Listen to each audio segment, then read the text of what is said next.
now I'd like to start this panel session on the opportunities for North American companies in Polish defense procurements. It's a really big topic, and I'm very pleased that in support of this very complex issue, we have two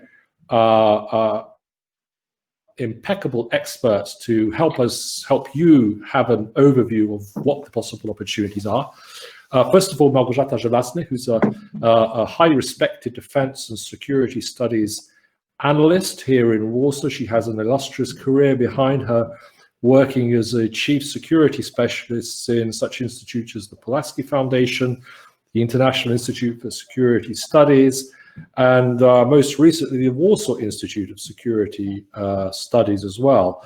And Małgorzata, thank you for taking the time to be with us today, to run us through, I believe, an overview of the budgetary process, some overview of upcoming procurements, and also some of the legal issues around how procurements actually are managed in Poland. I'll leave that to you to go run us through that in a minute. But also following you will be Wojcik, who's been in Warsaw for many years. He had an illustrious career in the US military before coming to Warsaw as the Army Attaché at the US Embassy here in Warsaw. And over the last few years, he's been in charge of CEPA, the Center for European Policy Analysis, the premier leading think tank in Washington, focused on defense and security issues, and also the strategic relationship between the US and Central Europe in Warsaw. And he is now a senior scholar at CEPA based in Poland. So I think I'm very grateful for both of you to be devoting your time this afternoon. Before I hand over to you, I thought it would be useful for our viewers and listeners to just get initially an overview of why it is that certainly until now, Poland has been very good to US defense interests. If you remember the major tenders that we've had in Poland, whether it's on aircraft, which kicked off with the F-16 back in many years ago now, actually almost 20 years ago, if memory serves, a terribly long time. And more recently with the F-35, and also on the air and missile defense side, again, it was US companies that were fortunate to take on the Wisla program, which is the long-range missile defense program that Poland instituted a few years ago. And also, alongside those major big-ticket items, there's been a number of procurements where, again, American industry has done very well.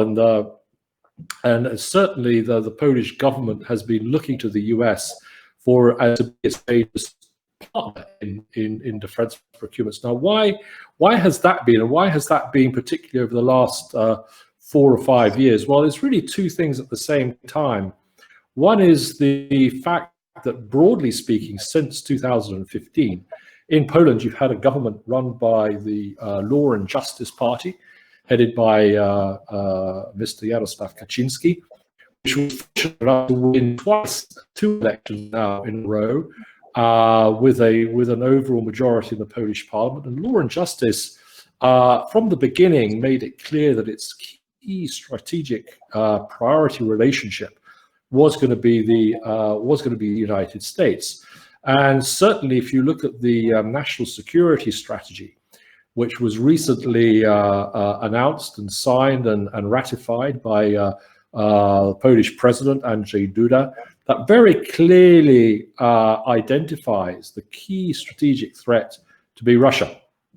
In many ways, not just defense and security, but also energy, cyber, and so on. And in looking for a response, the security strategy mentions 4 security frameworks. Obviously, there is NATO, there is the EU, there is also regional defense cooperation, but primary among those relationships is the security relationship with the United States. And Poland's affinity with the United States results only from an analysis of its defense and security position in Europe, and the Russian threat, but also certainly with the Trump administration, a very close ideological affinity with the Republican Party, with the agenda of Donald Trump in particular, on a range of issues, going beyond security, but touching on things like trade, migration, energy, a number of areas which were part of the Trump agenda where the Polish government was unashamedly aligned. So it was no surprise to see a key focus by the Polish government on the US relationship and everything that went with it, especially the security and defense relationship. President Duda formed a close personal relationship with President Trump. President Trump came to Warsaw very soon after the Law and Justice government came to power back in 2016, 17, I believe. And President Duda was one of the few Western heads of state that was able to visit the White House under the COVID restrictions in the late spring, early summer of this year. So that really shows how strong the relationship was. And the culmination of that was, as we saw in August of this year, the formal signing, although it's only now recently just been ratified by the Polish president, of the Enhanced Defense Security Cooperation Agreement between Poland and the United States, which lays the framework for an even deeper relationship between Poland and the US on a range of initiatives, which hopefully will cement the US presence here much more over the coming years. Now, a lot of people have been asking about the possible implications of a change of the US administration on that security relationship, which, as I said, is a strategic bedrock for Poland. And most analysts, I have to say, are fairly agreed that even with a change in the administration in Washington, a Biden administration will likely continue the depth of the Polish friendship, which relies much, from the Biden perspective, I think much more on what the geopolitical and strategic realities are in this part of the NATO alliance on the eastern flank. Remember that Joe Biden, when he was a senator back in the late 1990s, was a prime pusher, prime driver for the accession of a number of Central European countries into NATO. He's a firm Atlanticist, and he recognizes the importance of Poland on the eastern flank of NATO as a bulwark against Russia, where he's been very vocal in pointing out the requirement for vigor. And also, interestingly enough, some signs that he's going to move a little bit more on Belarus. And that, again, is something that he will find Poland aligned with him on. Ukraine as well, and also a common position on Nord Stream. All of these issues mean that, broadly speaking, the US engagement in Poland will be maintained, will continue, and that will be a bedrock of the relationship. The other thing which is happening in the background as well, let's not forget, is Poland's perhaps slightly fraud has been brought to the fore in the last 24, 48 hours, with the assumption that Poland, unless the strictures of the relationship between the rule of law issues and transfer payments are not changed, that Poland has threatened to veto the EU budget. The nature of that relationship with Brussels remains very, very fraught, and there are other areas where Poland remains skeptical, particularly on the push by France to move forward on proposals of creating a much more coherent European defense structure. Some people call it a European army, but around defense cooperation, which Poland is very skeptical about. And so there's a number of factors which on the Polish side will drive Poland also into a closer orbit with the United States. And we've talked about political transitions in the US. In Poland, politically, as I mentioned a few minutes ago, the Polish government was re-elected in late last year. There's another 3 years of the current government, we assume, unless early elections are called, until the end of 2023. So, and Minister Błaszczak, the head of the Polish Ministry of National Defense, is in a very secure position. He's also been a pillar of this US relationship alongside President Duda, again, who was re-elected for a 5-year term last year as well.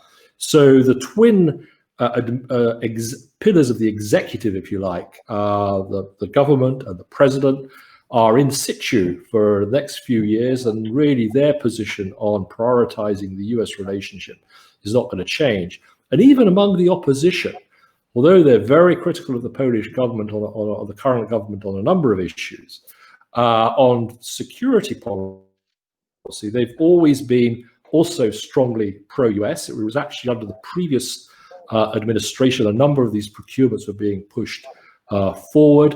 And they have been mentioning a little bit about moving back into a more balanced relationship with Brussels. But in terms of defense procurements, they've not suggested any radical changes. If anything, the only thing that's been mooted potentially is that if the government were to change, the current opposition were to come to power, their leading defense experts have spoken about the need to accelerate procurements in air and missile defense. That's a key priority for them. But these are all speculative details, but certainly the cross-party consensus on the US relationship remains strong. So that's the overarching politics behind, or as it were, above the US-Poland relationship on defense procurement.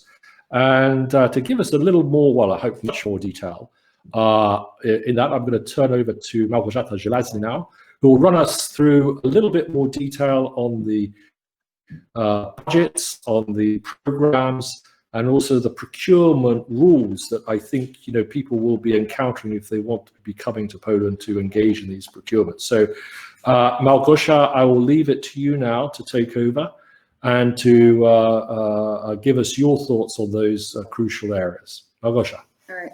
Thank you, Marek, for your very flattering introduction, I'll say, and thank you for the organizers for the invitation, as well as congratulations on the great event. I'll just share my screen so I can show you just a few slides. Just let me know if you can see it. Yeah. All right. Yes, that's all right. Okay, good.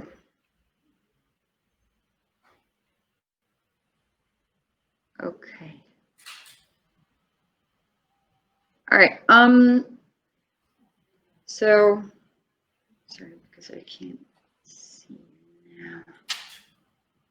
Back in just a second.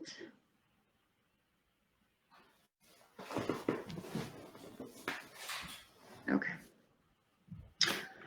So due to, well, the sensitive nature of the defense industry, there are no actual official statistics available on local production, imports, and exports. The only data available through public sources is the annual amount of defense expenditures, which is illustrated here in the table. I hope you can see it well.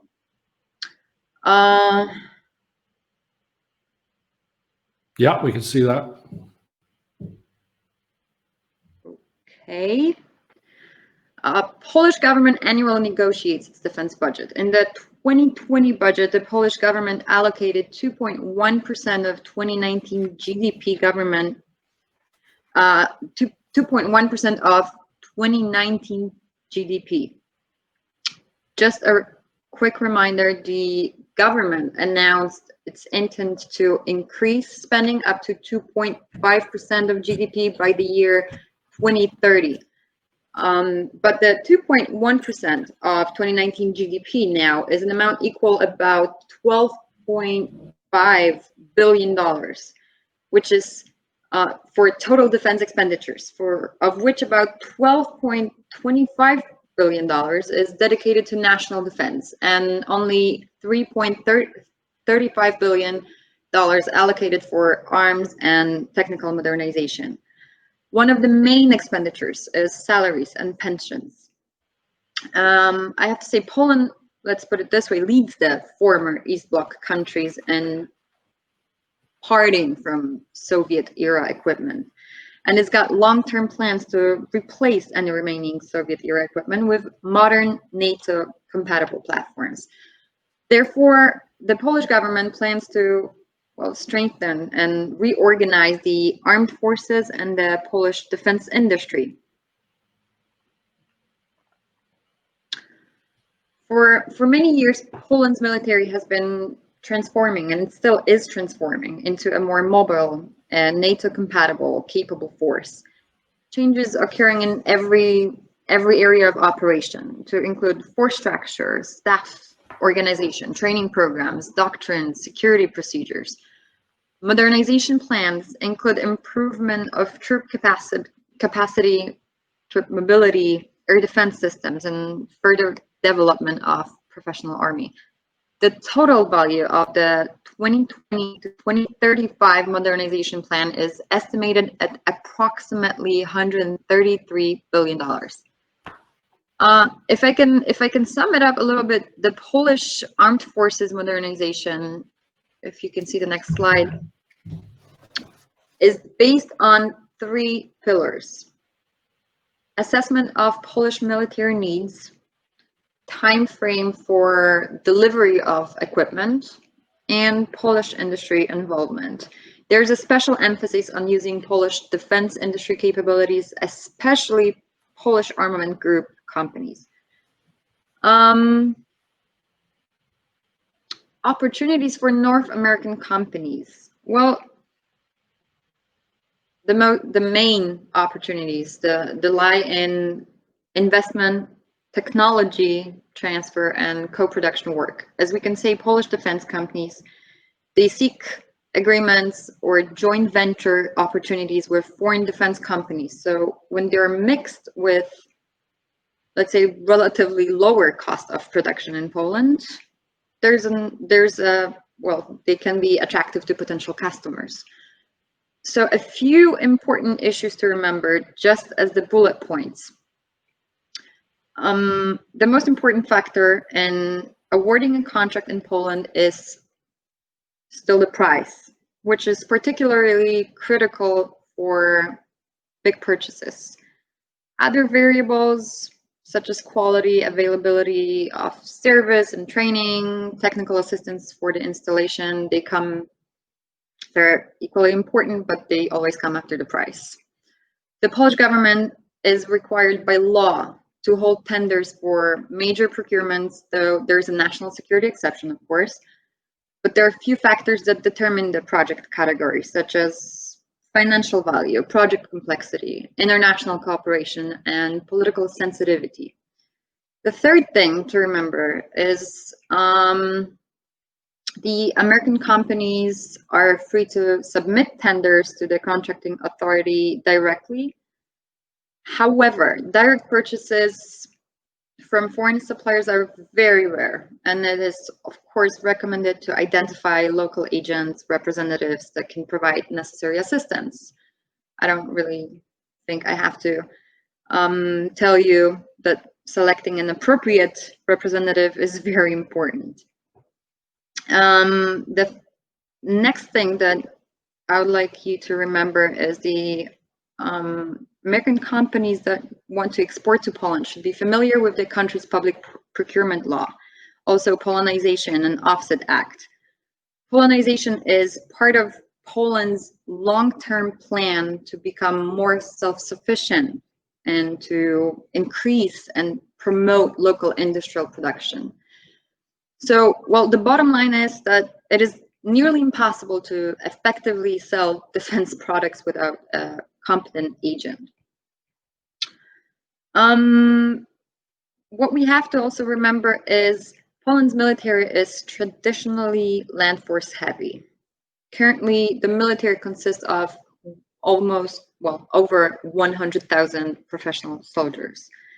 More than half of them are land forces. We also have Air Force, Navy, territorial defense forces.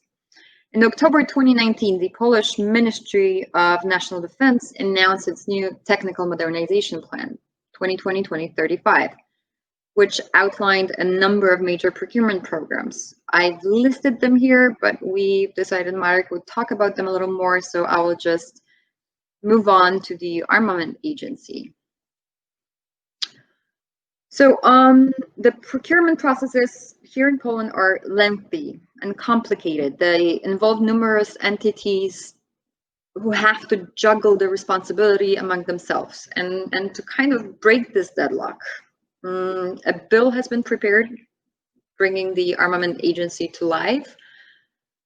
It has been in the talks for years. Nothing had happened, but now at least there's some kind of framework in the proposal. So the main objective is to make the military equipment procurement processes more efficient. So, and this is to be done through consolidation and, well, establishment of one central entity responsible for a whole modernization process, including managing the entire armament lifecycle, which is market research, procurement, orders, conclusions of agreements, quality supervision, operational support, and even decommissioning process.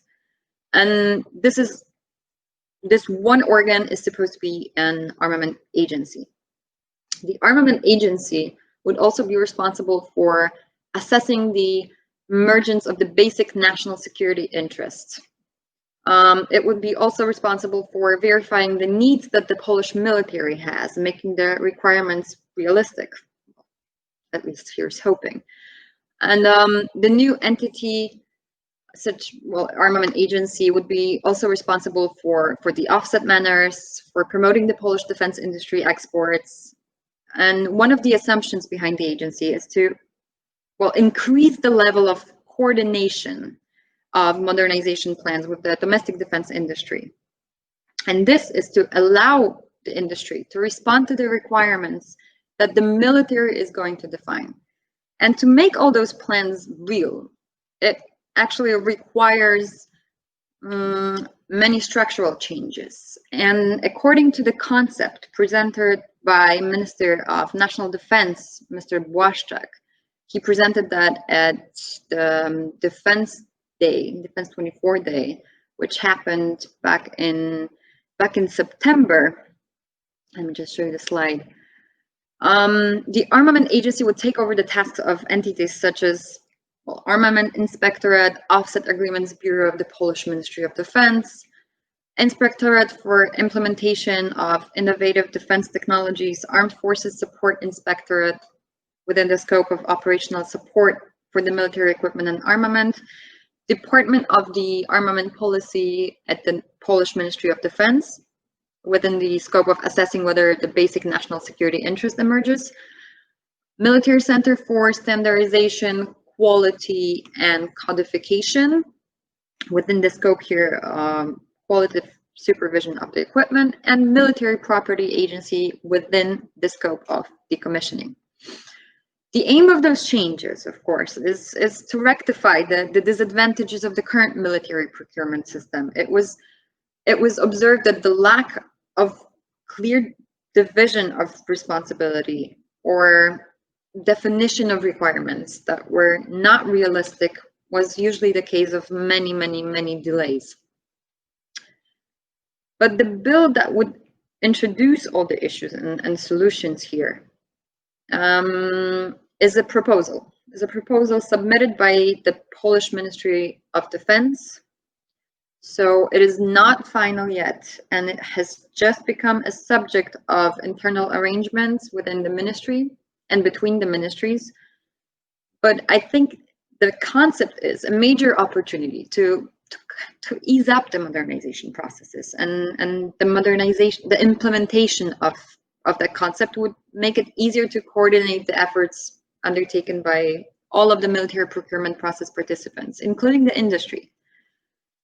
And we talk about the North American companies and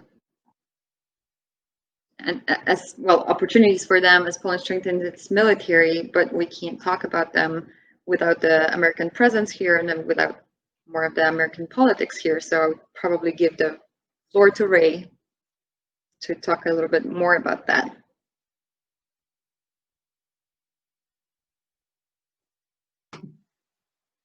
Great. Thank you, Małgorzata. That was an excellent overview.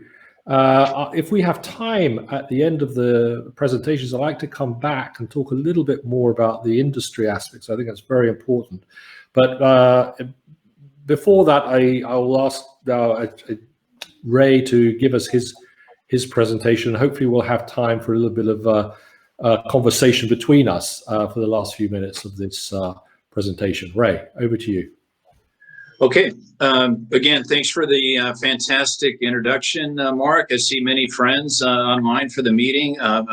Tough act to follow, both you and Gosha there. Excellent presentations, giving a great overview on the lay of the land, I think, on the military front and some of the actual challenges. So I'm going to try to do the screen share as well and see if we can get that working. And I don't, yeah, okay.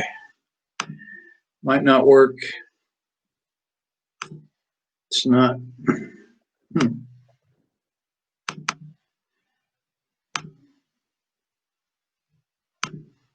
Can you,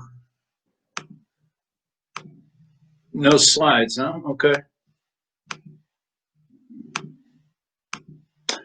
Well, okay, so we can, if I can't get the screen to share, then we're okay without the slides. It's okay. So what I'd like to do is, as Mark talked about, Mark's done a great job today, actually covering really a lot of political matters, dipping into some of the military and security matters as he's gone across both the region and then also about Poland. So I'll cover today a little bit about what's going on in the region, and then on NATO's eastern flank, and then also the U.S.-Poland relationship, and then also a couple thoughts about the new administration, which I also think Mark has covered very, very well for us. So I think it's hard not to talk about Poland and defense relationship and or the region without covering a little bit about what's been going on with Russia. So after the fall of the Soviet Union, by 1997, we thought we were well on the way to a positive, let's say, partnership in the West with Russia. And by 1997, with that background, NATO made an agreement with Russia called the NATO-Russia Founding Act. In that agreement, we saw and believed that Russia would follow up on continued reduction of Russian military presence on its western borders. It had already taken great strides to do that out of the former Warsaw Pact, leaving Poland finally by 1993. And then also there was a more political positive overtures by the Russians back then. Russia had also done deep reductions in its conventional forces, but as we've seen by the Putin era, when we get to President Putin coming to power, what has changed on the placemat of Europe is Russia has become an authoritarian kleptocracy. And Russia has changed its military doctrine. And the doctrine is NATO is a threat, and we need to prepare the Russians to deal with that threat. And in order to do that, the Russians have been prosecuting this below Article 5 type of doctrine. It's known as the Gerasimov Doctrine, the Chief of Defense of Russia, and basically put the whole society in a state of continuous conflict with the West. They've remilitarized the Baltic and Black Sea areas and even the Barents Sea. So really, we're not even talking about the Baltic, the Black Sea region anymore for the eastern flank, but all the way up to the Barents in the high north. Russia has potentially redeployed nuclear weapon systems to Kaliningrad, and Russia may have done the same in Crimea after illegally seizing it. And Russia has broken the INF Treaty and several other treaties. In 2018, Russia used the pretense of new territorial waters off the Sea of Azov in Ukraine to declare that those waters are its own waters, and then seized and attacked Ukrainian ships in Ukrainian territorial waters, captured Ukrainian sailors and kept them in prison in Moscow for almost a year. And those 12 sailors finally were released. And then Russia continues to prosecute a war of aggression in eastern Ukraine. But even going back before that, again, just keep this in mind as you're thinking about Poland and the Central East European allies. This is the backdrop to what's happening on the eastern flank in their security frontier. Meanwhile, all these things are going on. If you actually go backwards just a few years, 2008, the Russians prosecuted a war against Georgia and illegally still occupy two major regions. Up to 20% of Georgia is under Russian illegal occupation. Simultaneously, they occupy a portion of Moldova for almost 25 years. Peacekeepers in Moldova saying that they would eventually leave, and they committed to that, and they never departed. And now we've seen just recently, and Mark mentioned Nagorno-Karabakh in the Caucasus, this recent war where Armenia had to, under duress, sign a peace agreement with the Kremlin. And now Russia, again, using this sort of a low Article 5 means of attack and threat, has put in peacekeepers, I highlight that, peacekeepers into that region. And it was interesting how quick they were ready to respond. So one of the things NATO has seen since all these activities, and especially since Georgia and more recently 2014 in Ukraine, is we've been on our backs of our heels. We've not had the initiative. Russia has had all the initiative, and we give it to them. And so by 2014, when the Ukraine crisis happened, NATO finally woke up, I think. And I think the difference with 2014 and 2008 with Georgia could not be more stark. And NATO finally responded. On 26 April 2014, I found myself in the north part of Poland at an air base called Świdwin. And there we introduced elements of the 173rd Airborne Brigade from Vicenza, Italy. And this was the beginning of something called Operation Atlantic Resolve. The United States saw Poland in this region as both the hub and the term bulwark, as Marek kind of mentioned, of NATO activity and the place we needed to introduce forces immediately to send a signal to the Russians.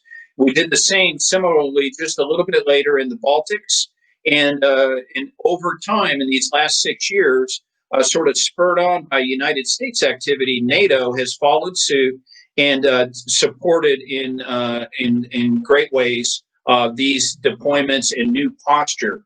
What happened after the 1997 Russia-NATO Founding Act was NATO made a decision, and part of that agreement was to not put substantial military forces into the former Warsaw Pact area. And the Russians are very happy about that. But what we've seen is the Russians have abrogated that treaty and a number of others, the INF Treaty, the CFE Treaty. And so from a Western perspective, there's no expectation that we need to uphold the NATO-Russian Founding Act, but that is a discussion point when we talk about NATO writ large, because Germany has a tendency to have a different threat perspective about the Russian threat, and Germany is more inclined that we adhere to the NATO-Russian Founding Act principles than not. And so therefore, when you talk about substantial military forces in the former Warsaw Pact area, and substantially, I mean in Poland, because that's where we send most of our troops right now, we don't see this full-on permanent presence. Although this recent agreement signed by the United States and Poland, the Enhanced Defense Cooperation Agreement, the Poles hailed it as a sign of permanent presence. There are some things that could be framed in that term of permanent stationing of forces on some limited basis. The U.S. prefers to use the term now of continuous or enduring. The U.S. in the future wants to keep the flexibility, and that's the phrase they prefer rather than permanent. There are no bases, coming to Poland or the region, although the United States uses Polish bases and other allied bases significantly in the region. There's a major one also in the Black Sea region, Romania, where we have a lot of capability and rotational forces. So what we see is that Poland and the allies during this period were on continuous deployments with the United States and NATO coalition forces in Iraq and Afghanistan. And previous to that, even before some of them joined NATO, Poland's a great example. Poland was with us in the Balkans. Poland was also even earlier with us in Haiti and also even in Desert Storm. So long before Poland joined NATO, Poland kept demonstrating its commitment to security of itself, security of the West, security of NATO. And that helped Poland become a very credible and stalwart ally. And then, as discussed by my colleagues earlier, the fact that Poland is ahead in every sector in this region, from energy to economically to military-wise, the potential for Poland to be a continuous important location for our forward basing, and then also as an ally to expand beyond the Polish borders. Yesterday, the Chad of Poland, General Wojcik, was on a discussion where he talked just about that. And General Hodges, former commander, U.S. Army Europe, about the idea that Poland is not just about sitting in Poland waiting for NATO or the United States to show up or to rotate here and secure Poland. It's about Poland with capability, military capabilities over the next generation to do more than just protect itself. And Poland is already partnered across the board in the region, in the Baltic Sea, with the Nordics, with the Baltic states, with the V4, the B9 Mark discussed earlier, these regional or sub-regional groupings to strengthen their military and security potential among themselves, and therefore as part of NATO. And so the Enhanced Defense Cooperation Agreement, I just want to talk about a couple points in there that are sort of new and significant. So that process went on over 2019, and it led to a recent major agreement. And Poland and the United States, besides the thousands of troops already rotating and continuously deployed here, the United States is going to add about another 1,000 troops. One of the major units being deployed is a Reaper Squadron, significant, most capable operational to strategic unmanned aerial system we have, which can also shoot from the sky precision fires on enemy targets and also be a significant reconnaissance platform. So that Air Force squadron is coming. We're sending the Corps forward. The significance of the United States Army losing its land core capability in 2013 has been addressed. And now the decision is to bring the core forward element, about 200 personnel, to Poland. The core itself, the staff will remain in the United States, but the forward element is going to be in Poland. And then also, I think a third major point is the Drawsko-Pomorski training area. It's going to be upgraded to U.S. standards, and it will become a premier training facility for Europe and bring interoperability to Poland and a number of other allies. Now, I want to conclude with just a couple points about the Biden administration. Mark asked me to see if I had anything else to add to this. I would concur with everything else Mark has already said. Poland is such an important ally, and the 220 odd year history with the United States and Poland, and then all the potential on all fronts with Poland means the United States-Poland relationship is not going to go anywhere. The Polish diaspora, the Poles, expatriates in the United States, they understand this, and they keep the United States informed about why Poland is strategically important. And then Poland is such a strategic, important leader in the region. I mentioned all these subgroupings. Poland's at the center of almost every single subgrouping in the region, and Poland reaches out beyond those subgroupings and actually beyond Europe. Poland has that kind of capability in its political, economic, and military influence. So with the Biden administration, I see continuity. Mark alluded to these rule of law things. I'm sure that'll be part of the discussion. but I don't see any dramatic change in what's present here. The only other thing I would add to Mark's description earlier, there's been a number of announcements that President Trump administration made recently about moving troops out of Germany, and then there's this the gossip, some of those troops are coming to Poland, et cetera, et cetera. My take on that is, in the Biden administration, probably most or all of those ideas about moving forces out of Germany will be suspended. We'll return to sort of normal, what we have in Germany. And then what we're doing in Poland, those things already committed to, I believe the Biden administration will stick to those. And those will be new and additional forces from elsewhere, not taken away necessarily from some German organization or German unit. So with that, I'll leave it ready for your questions, Mark. Well, thank you, Ray. Again, I think that was a fascinating overview. I have one specific question for you, Ray, and that you've talked about the increasing US presence in Poland under the DCA and under different other EFP formulae and so on. Do you think that's a driver of Polish acquisition strategy, in the sense that if you are cooperating with US forces, you want to be using the same equipment that US forces are using? And is that going to be a driver in the future? We've seen a lot of mirroring of strategic US assets in terms of air and missile defense, long-range precision fires. There's other areas, obviously aircraft. Do you think this US presence in Poland is going to really push Poland pretty much into a US acquisition path, just to keep that compatibility going in the future? I think they're already there, and there's two reasons. You hit on both. One is this history, the fact that Poland sees in their national security strategy, and historically the United States is their number one security guarantor. They love NATO, they love the EU, they love the regional cooperation. It's all important, but the US is number one. The fact that US troops come here with our equipment, they see that if they're going to interoperate, they're going to need to interoperate with the United States. So that is a huge factor, and we've seen it on all fronts on acquisition, as you mentioned. Air and missile, multi-role fighters, fifth-generation fighters, long-range precision artillery. And the great news is other allies are picking up on that. There's no other ally in the region that says they want to be more like Poland than Romania, and Romania is following suit.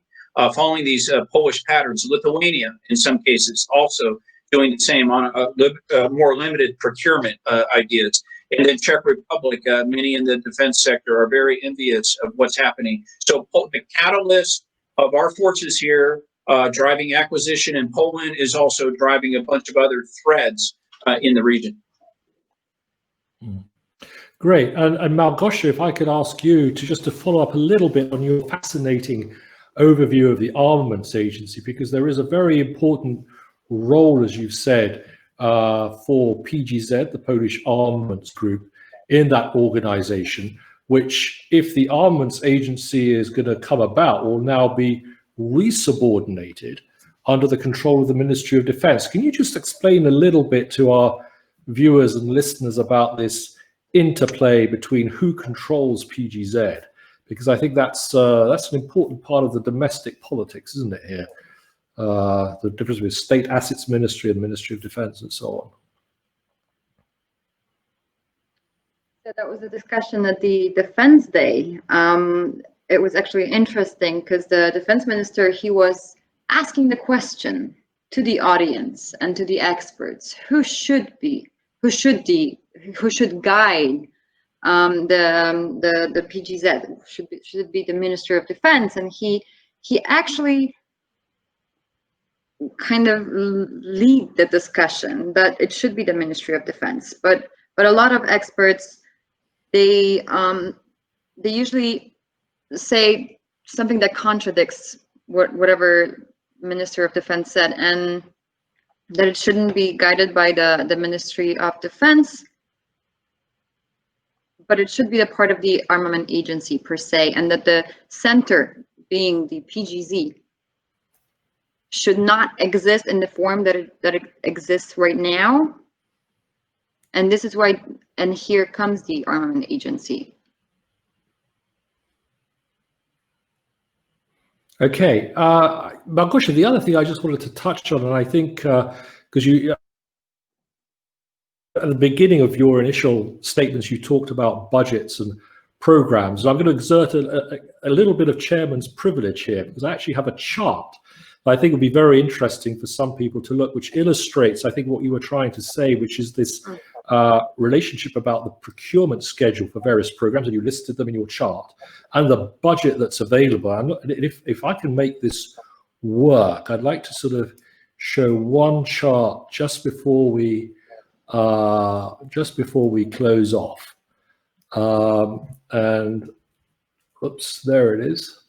Now I make no apologies because of stealing this chart from one of Poland's leading defense bloggers and authors and Twitter. He's got a Twitter handle. The guy is called Tomasz Dimitruk.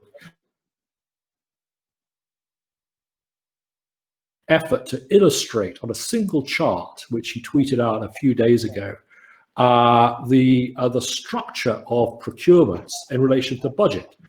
And basically what you've got on this screen going up on the y-axis up to 2031 is the incoming programs, and rather counterintuitively going from right to left, the programs that are already underway, that have been contracted, the programs in the middle, which are there's a procurement going on, or there's a process of acquisition underway, and on the left-hand side, you have these big ticket programs which have yet to go into the actual procurement phase.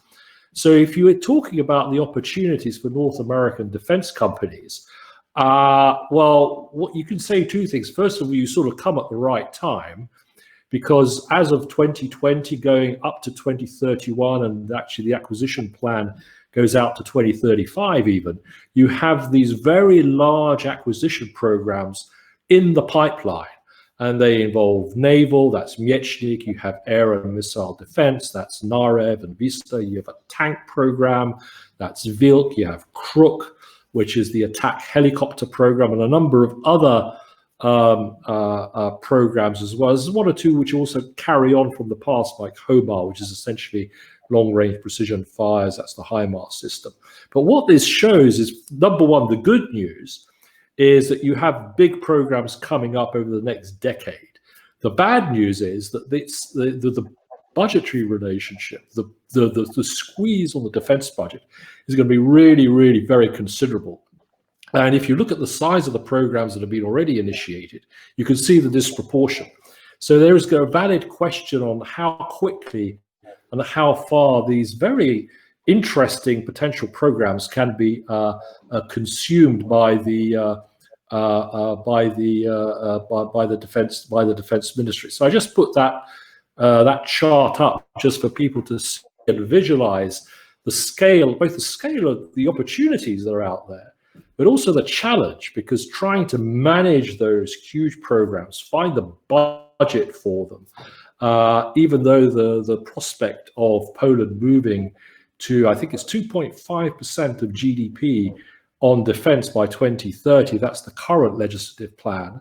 Although bear in mind, as you mentioned, only a proportion of that budget is actually there for acquisitions.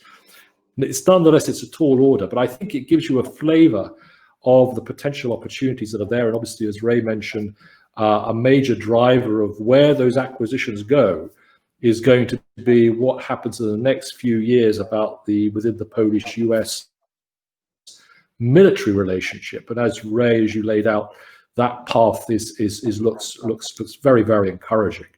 So I think we're actually right on schedule, unlike Polish defense procurements, which tend to drag on for years. Well, that's not going to happen to our panel. We're right on the button. It's 16:25 as planned. And I think at this point, I'd like to thank very much both Małgorzata and Ray for the very excellent outline they gave. Inevitably, in an hour or 55 minutes, you're never going to get into any detail, but hopefully we'll be meeting again. And also, I'm sure the organizers will be happy to pass on to you our contact details if you do want to get back in touch with us directly to ask some more detailed questions. Both Małgorzata and Ray and myself will be at your disposal. So I think that Any final comments, Ray and Małgorzata, before we say goodbye? Yeah, I'll just say 2 points on people involved in business and acquisition in Poland. Strategic patience, and many, Mark, you've seen that over and over yourself, is very important. Knowing the landscape, and I think Gosia got after that quite a bit, in understanding the Polish people, which is hopefully part of what this conference is about. What when we talk about the threats and so forth, what influences their decision-making process. It's not easy in Poland in defense procurement, but it's an important sector, and it also provides a lot of opportunities to strengthen the alliance. At the same time, opportunities for Americans and Polish businessmen to work together. Małgorzata? For me, just one comment. I think you've summarized it perfectly. What terrifying challenge we have ahead of us with the little budget that is left, and a lot of capabilities that we need to acquire. But thank you very much for the panel, and hopefully we can discuss it further. Absolutely. Thank you again, both of you, Małgorzata and Ray. And I think if I push the right button, we'll leave and we'll allow our viewers to participate in some of the other parallel panels that are going on at the same time. So thank you very much again, and see you next year, if not before. All the best. Thank you. Bye-bye.